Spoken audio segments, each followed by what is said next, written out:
സമയത്താണ് വിക്രം പെട്ടെന്ന് അങ്ങോട്ടേക്ക് വന്നത്.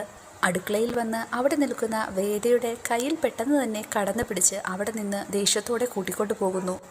കൂടെ പോകാൻ മടിച്ചു നിൽക്കുന്ന വേദയോട് നിന്നോട് എൻ്റെ കൂടെ വരാനാണ് പറഞ്ഞതെന്ന് ദേഷ്യത്തോടെ വിക്രം പറയുന്നുണ്ട്. തൻ്റെ കൈവിട് എന്ന് കരൺ അപേക്ഷിക്കുകയാണ് വേദ. ഇത് കേൾക്കുന്ന മാഷ് ദേഷ്യത്തോടെ ആ കുട്ടിയുടെ കൈ വിടട എന്ന് വിക്രത്തിനോട് പറയുന്നു.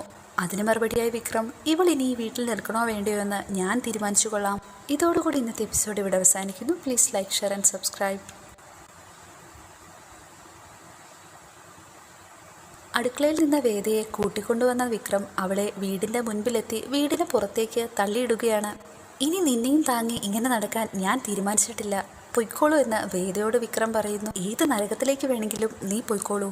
നീ എന്താണ് വിചാരിച്ചത്, എന്നെയും ശ്രീനിസാറിനെയും തമ്മിൽ തെറ്റിക്കാമെന്നോ? അടിച്ച് നിന്റെ പല്ല് പൊഴിക്കുകയാണ് വേണ്ടത്.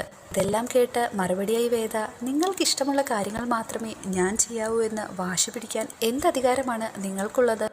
അയാളുടെ കെണിയിൽ നിന്ന് നിങ്ങളെ രക്ഷിക്കേണ്ടത് ഭാര്യ എന്ന പേരിൽ എൻ്റെ ഉത്തരവാദിത്തമാണ്. നിന്റെ കഴുതൽ കിടക്കുന്ന ഈ താലി പൊട്ടിച്ചെറിഞ്ഞാൽ തീരുമല്ലോ നിന്റെ അവകാശം എന്ന് പറഞ്ഞ് വേദയുടെ താലി പൊട്ടിക്കാനായി വിക്രം ഒരുങ്ങുന്നു. അങ്ങനെ ചെയ്യുന്നത് തടയാനായി ശ്രമിക്കുകയാണ് വേദ.